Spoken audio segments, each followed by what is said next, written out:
اعوذ باللہ من الشیطان الرجیم بسم اللہ الرحمن الرحیم۔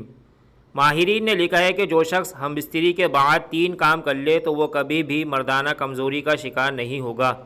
نمبر 1، ہم بستری کے بعد پیشاب ضرور کرنا چاہیے تاکہ آلہ تناسل کی نالیوں میں کوئی منی کا ذرہ باقی نہ رہ جائے۔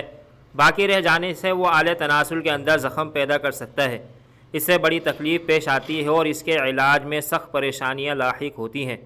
ہم بستری کے بعد پیشاب کرنے کا طریقہ۔ ہم بستری کے بعد پیشاب کرنے کا طریقہ یہ ہے کہ پیشاب کرتے کرتے فوراً بیچ میں روک لیں، روک کر پھر ایک دم سے پیشاب کریں، پھر پیشاب کرتے کرتے روک لیں، پھر فوری طور پر پیشاب کریں۔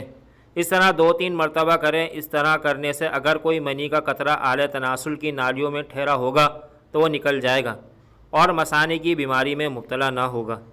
نمبر 2، ہم بستری کے بعد استنجا کا طریقہ۔ ہم بستری کے بعد ٹھنڈے پانی سے استنجا ہرگز نہ کرنا چاہیے، ورنہ تو اس سے بخار ہونے کا خوف رہتا ہے اور اعلی تناسل کی بیماری میں مبتلا ہونے کا شدید خطرہ ہوتا ہے۔ یا تو گرم پانی سے استنجا کرے یا پھر مٹی کے ڈھیلے وغیرہ سے۔ نمبر 3، ہم بستری کے بعد کیا کھانا چاہیے۔ ہم بستری کے بعد کوئی ایسی چیز ضرور کھائیں جو میٹھی بھی ہو اور گرم تراوٹ خوش روغن والی ہو، اگرچہ قلیل مقدار میں ہو، مگر کھا ضرور لینا چاہیے، جیسے گاجر کا حلوہ، انڈوں کا حلوہ یا شہد ملا ہوا دودھ یا بادام کا حلوہ۔